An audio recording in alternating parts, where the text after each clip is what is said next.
এবারে জন্মদিনে বড়ি বেগমকে চমকে দেওয়ার একটা উপায় বার করেছি। উজির, বলো তো দেখি কি উপায়?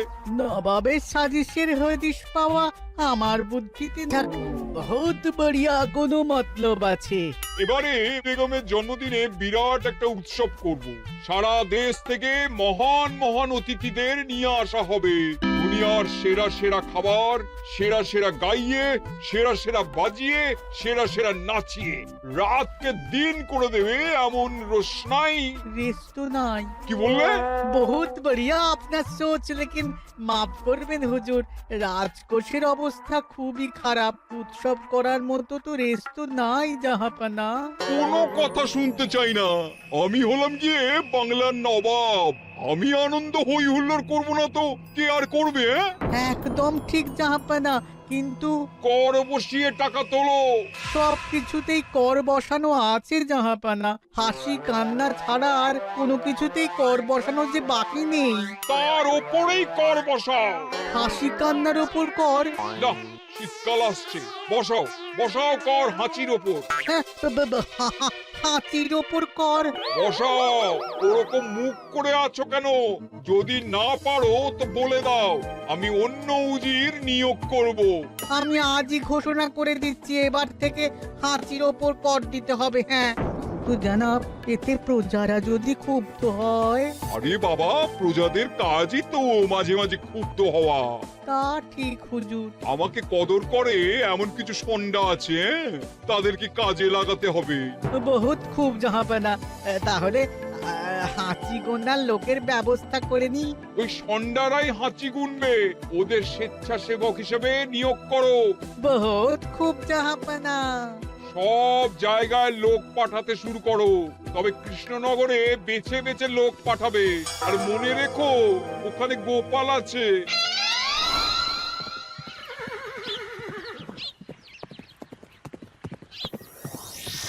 সব জায়গায় কর আদায়কারী পাঠিয়ে দেওয়া হয়েছে জাহাপানা। আপনার কথা মতো তাদের বলে দেওয়া হয়েছে যে আদায় হওয়া করের 10% তাদের বেতন হিসেবে দেওয়া হবে। সুতরাং কর আদায়ে কোনো ঢিলেমি হবে না। বহুত আচ্ছা, বহুত আচ্ছা।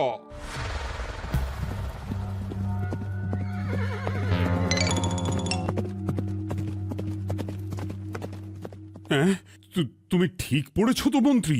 হাঁচির উপরে কর? বলেন তো, আর একবার পড়ছি মহারাজ। আসলে এটা নবাবই মশকরা। আমাদের নবাব যে খুবই রসিক মানুষ তা তো আমরা দেখেছি। বারবার কৃষ্ণনগরের সঙ্গে রসিকতা করতে গিয়ে হাঁড়ি ফেটে রস একেবারে মাখামাখি হয়েছে, আর সারা গায়ে পিঁপড়ে ধরেছে। মস্করা নয়, একদম সত্যি কথা। হাঁচির উপরে কর বসানো হয়েছে, আর আমরা হলাম নবাবের খাস হাঁচি গোনার দল। আমরা এই কৃষ্ণনগরে থিতু হয়ে বসলাম বটে। এবারে হাঁচি গুনবো আর মোহর আদায় করব। গোপাল, তুমি কি বলো? সর্দার, তোমাদের এখানে আসা একেবারেই লোকসান হয়েছে। কেন মশাই? আচ্ছা, আপনি গোপাল? না না, আপনার কোনো কথাই শুনবো না। আমাদের পই পই করে বলে দেওয়া হয়েছে, গোপাল হইতে সাবধান। সর্দার, আমি তোমাকে সাবধান হতেই বলছিলাম। হাঁচি ধরতে গেলে তোমাদের খুব সতর্ক থাকতে হবে, কারণ এই কৃষ্ণনগরের বাসিন্দাদের শরীর স্বাস্থ্য এত ভালো যে এখানে কেউ হাঁচে না, কাশে না, ঢেকুর তোলে না, ইয়ে করে না। বলেন কি মশাই? এটা তো নবাবকে জানাতে হচ্ছে। যাও যাও, এক্ষুনি মুর্শিদাবাদে ফিরে গিয়ে নবাবকে জানাও। ওরে, কেউ এদের যাওয়ার ব্যবস্থা করে দে। ওই তো হেঁচেছে। হাঁচি এক, পুরো এক মোহর। হাঁচি দুই, দুই মোহর। আরে, এটা তো হাঁচির বাচ্চা, এটা তো ধরলে চলবে না। কেন? হাঁচি হলেই তো হলো। কি করব সর্দার, লিখবো? দেখ, একবার গুনে যখন ফেলেছি পুরো ছাড়তে পারবো না। আধমোহর লেখ। এটা কাশি, কাশিতে কোনো করের কথা নেই। ওরে লেখ লেখ লেখ লেখ লেখ। হাঁচি তিন, পুরো এক মোহর। হাঁচি চার।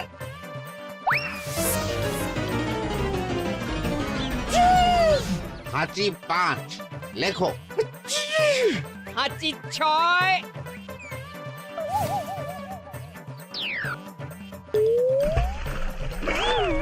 যা, যা কি রে, শুনেছিলাম কৃষ্ণনগরের মন্ত্রীটা মাথা মোটা, প্রমাণ হয়ে গেল।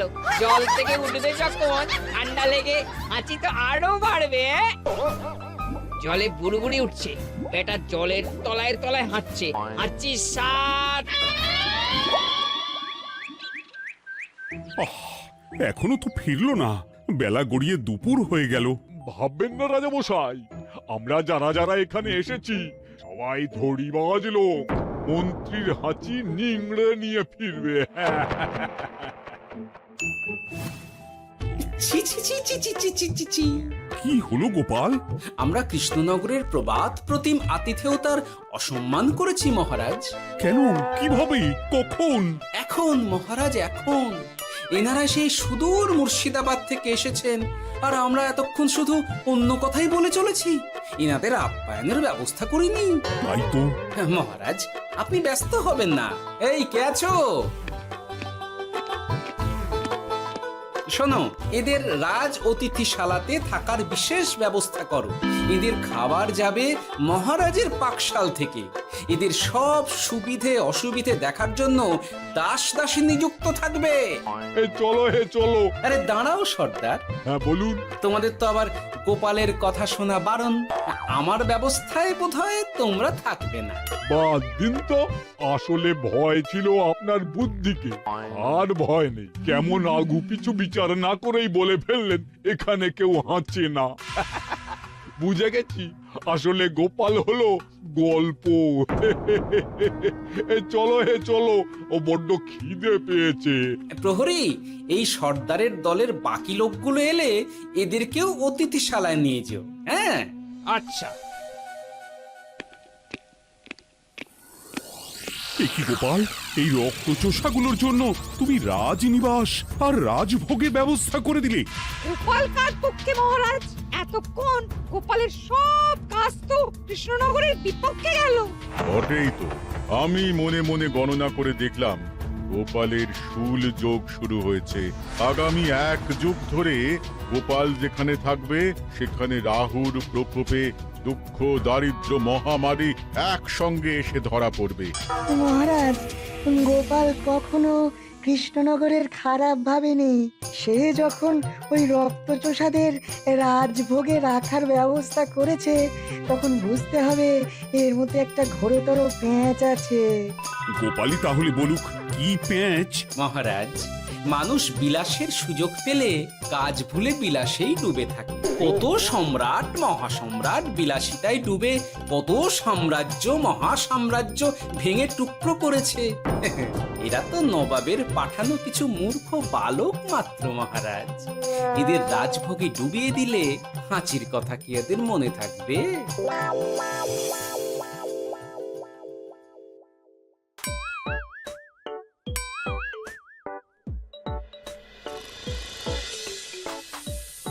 কি ব্যবস্থাপনা সব ঠিক আছে তো? হ্যাঁ হ্যাঁ, খাসা ব্যবস্থা হয়েছে। আপনারা আমাদের অতিথি বলে কথা, আরাম করুন।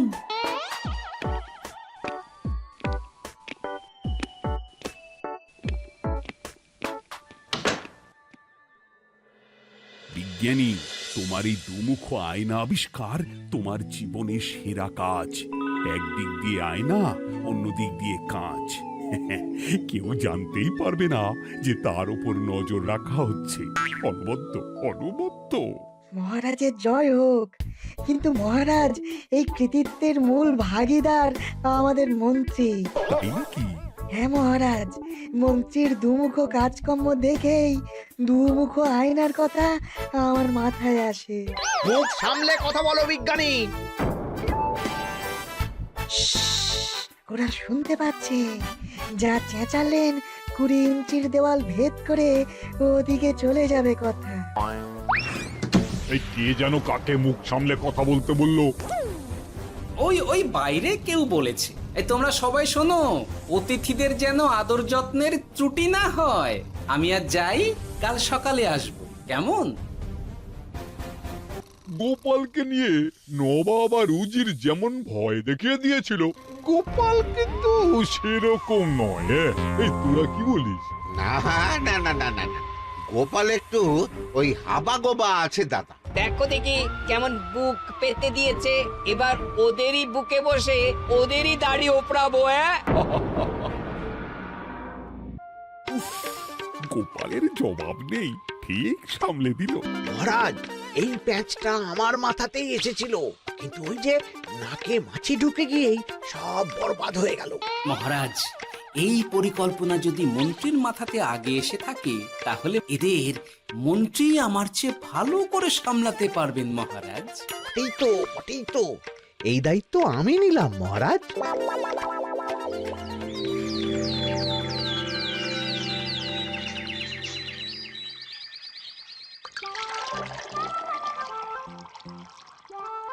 আহা, সকালে ঘুম থেকে উঠে এই রকম বেলের পানা যেন স্বর্গের অমৃত। আছে আছে, আরো আছে। পানীয়, খাদ্য, আরাম, আয়েশ, যত চাও তত পাবে। এ কি, আপনি গোপাল কোথায়? মহারাজ বিবেচনা করে দেখেছেন যে মহামান্য অতিথিদের পরিচর্যার ভার গোপালের মতো একজন ভাঁড়ের পক্ষে বহন করা সম্ভব নয়, তাই এই দায়িত্ব আমাকে দেওয়া হয়েছে। কিন্তু কোনো কিন্তু নেই সর্দার, আমি যে খানা পিনা নাচা গানা আমোদ আহ্লাদের ব্যবস্থা করেছি দেখে তুমি চমকে যাবে। দেখা নয় বিজ্ঞানী, এবার শুধু কাজের সময়। কাল মন্ত্রীর উপর ওদের ভার ছেড়ে দিয়ে কৃষ্ণনগরের যে সর্বনাশটি করেছো, কোনো কাজ করে আর সেটিকে সামলানো যাবে না। হ্যাঁ, আহা, তোমার দেখছি মন্ত্রীর উপরে একটুও আস্থা নেই। ঠিক কি প্যাচ করছো বলো তো? প্যাচের কথা পরে হবে, তোমাকে যত তাড়াতাড়ি সম্ভব হাঁচির ওষুধ আবিষ্কার করতে হবে। হাঁচির ওষুধ? হ্যাঁ, হাঁচির ওষুধ। ওভাবে দেখছো কি বন্ধু, তোমাদের কাজের সব দায়িত্ব এখন আমার কাঁধে। তোমরা আমোদ করবে আর আমি কর আদায় করে তোমার হাতে এনে তুলে দেব। সর্দার, এর মধ্যে একটা চাল আছে মনে হচ্ছে। কি আর আমি বুঝিনি। এখন কি করবে? বিশ্বাস করে আদায় উসুলের ভার এর উপরে ছেড়ে দেবে? পাগল নাকি? মন্ত্রী মশাই, বলো বন্ধু। বলছিলাম আর দেরিতে কাজ কি?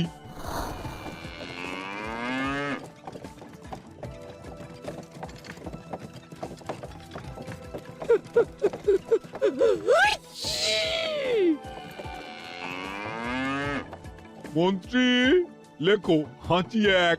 ওহে, তোমার নাম কি? মন্ত্রেশ্বর হুজুরি আগে। লিখুন মন্ত্রী মশাই, নাম লিখুন। ওহে মন্তেশ্বর, হাঁচি কর, এক মোহর ছাড়ো দেখিনি। হাঁচি দুই। আরে যাও, দৌড়ে গিয়ে দু মোহর আদায় করে আনো। ওরে, তোরা সব কৃষ্ণনগরের কোণে কোণে ছড়িয়ে পড় দেখি, একটা হাঁচিও যেন বাদ না পড়ে। হ্যাঁ,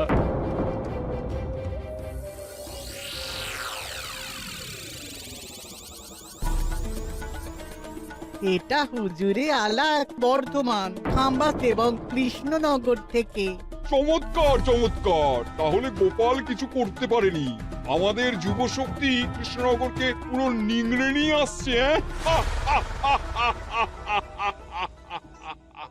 মহারাজ কৃষ্ণচন্দ্রের একটা আবেদন আছে জানাব। এই হাঁচি করের 30% যদি ওই রাজ্যকে দেওয়া যায়, তাহলে আদায় উসুল আরো ভালো হবে। ওরা বলেছে যে আপনি যদি 30% দেন, তাহলে কর আদায় একেবারে জান লড়িয়ে দেবে। মঞ্জুর মঞ্জুর। আর একটা আর্জি আছে হুজুর, কৃষ্ণচন্দ্র কদিন বাদে নবাবকে কৃষ্ণনগরে আমন্ত্রণ জানিয়েছে। কেন? কৃষ্ণনগরের নবাব এবং তার উন্নয়ন উপলক্ষে এক মহোৎসব হবে। সেই সঙ্গে শহরে থাকা ইংরেজদের কাছেও নবাবের সৈন্য বলের এবং নবাব ও কৃষ্ণনগরের মধ্যে পারস্পরিক ভ্রাতৃত্বের সম্পর্কের বার্তাও পৌঁছে দেয়া যাবে। নবাবের অধীনস্থ রাজারা নবাবের শত্রু, এই রকম একটা ধারণা থেকে ইংরেজরা ইদানিং বেপরোয়া হয়ে উঠেছে, তাতে লাগাম উঠবে। বহুত খুব মঞ্জুর মঞ্জুর মঞ্জুর।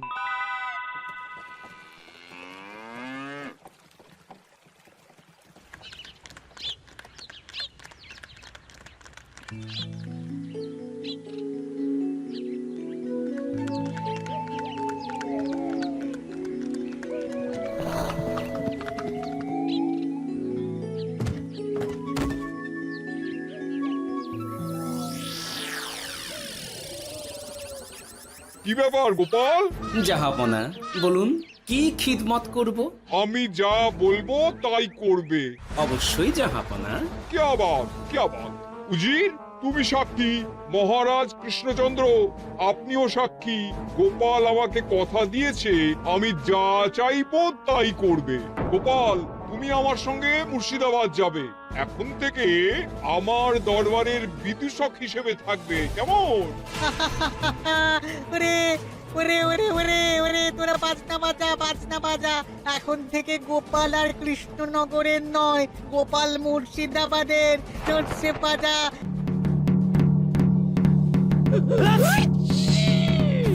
কি হলো? হুজুর, মনে হচ্ছে আপনার সৈন্যদল হাঁটছে। হ্যাঁ? হুজুর, হাঁচিগড়ের বন্যা সব সৈন্য 10-12টা করে হেঁচে ফেলেছে। মানে প্রচুর মোহর হয়ে গেছে আর বাড়ছে বাড়ছে। আমার হাঁচি গোনার দল একটা হাঁচিও বাদ দেবে না। মোহর রাখার জন্য নতুন পোশাকখানা বানাতে হবে হুজুর। সর্দার, আমাদের হাঁচিগুলো কি খুলবো? হ্যাঁ, নিশ্চয়ই। একটা হাঁচিও যেন বাদ না পড়ে। চলুন হুজুর, আমরা এখানে দাঁড়িয়ে থেকে আর কি করব? ওরা হাঁচুক আর হাঁচি গুনুক। চলুন নবাব বাহাদুর, আপনার জন্য কৃষ্ণনগরের রাজাতিথ্য অপেক্ষা করছে। হুজুর, আমার মনে হয় আমাদের কৃষ্ণনগরে এখন আর দেরি করা উচিত হবে না। আমরা সোজা শহরের দিকে রওনা হয়ে যাই। শহরের ইংরেজদের শিক্ষা দিয়ে ফেরার পথে আমরা কৃষ্ণনগরের আতিথ্য গ্রহণ করব। সে কি? মহারাজ, নবাবের মতো কর্তব্যপরায়ণ ইনসানকে তার কর্তব্য পালনে বাধা দেবেন না। আমরা ওনার শহর থেকে ফেরার অপেক্ষায় থাকবো। ঠিক আমার এক্ষুনি শহরে যাওয়ার দরকার। ইংরেজরা সব নিয়ম কানুন ভেঙে চুরে যা ইচ্ছে তাই করতে আরম্ভ করেছে। উচিত সৈন্যদের ডাক দাও, চলো রওনা হই। কিন্তু জাহাপনা, আপনার সৈন্যদের থেকে পাওনা মোহরগুলো এতক্ষণে যা হেঁচেছে, লাখখানেক মোহর তো হয়েই গেছে। ওটা আমরা নিজেদের মধ্যে বুঝে নেব। কিন্তু ওই করের 30% যে কৃষ্ণনগরের পাওনা। পেয়ে যাবে। শহর থেকে ফিরি। আরেকটা কথা, হাঁচি কর ব্যবস্থা এখন থেকে উঠে গেল।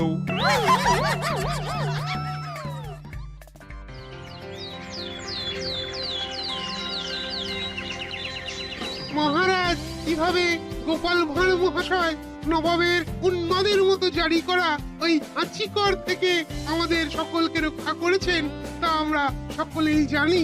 খাম্বাজের তরফ থেকে তাই গোপালকে সামান্য উপহার।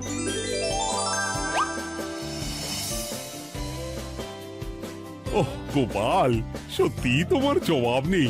কিছুই হতো না যদি না বিজ্ঞানী ওই হাঁচি চূর্ণ আবিষ্কার করত। এই উপহারের অর্ধেক কিন্তু বিজ্ঞানী।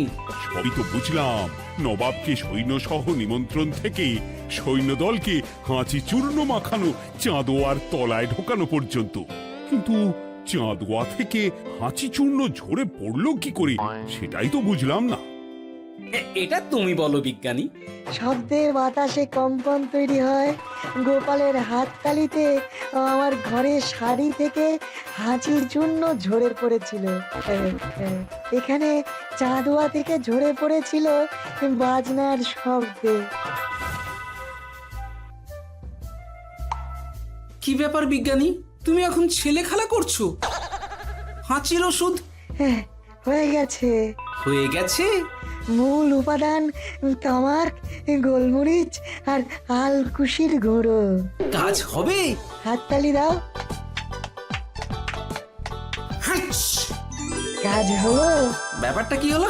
ওই শাড়িটাতে হাঁচি চূর্ণ মাখানো আছে। তোমার হাততালির শব্দের কম্পনে ঝরে ঝরে পড়েছে। একবার নাকের কাছে এলে পিঁপড়ে থেকে পিশাচ হাঁচতেই হবে, হাঁচতে হবেই হবে। নবাব যদি বাজনা বাজাতে না বলতো। আমাদের বাজনদাররা তৈরি ছিল মহারাজ। যাক, সবই ভালোই ভালোই মিটে গেল। যার শেষ ভালো তার সব ভালো। ব্যাস, এখন শুধু একটাই কাজ বাকি। নবাবের কাছ থেকে করের 30% বাবদ পাওনা মোহর মুর্শিদাবাদে গিয়ে নবাবের কাছ থেকে তুমি নিয়ে আসবে। আচ্ছা মহারাজ।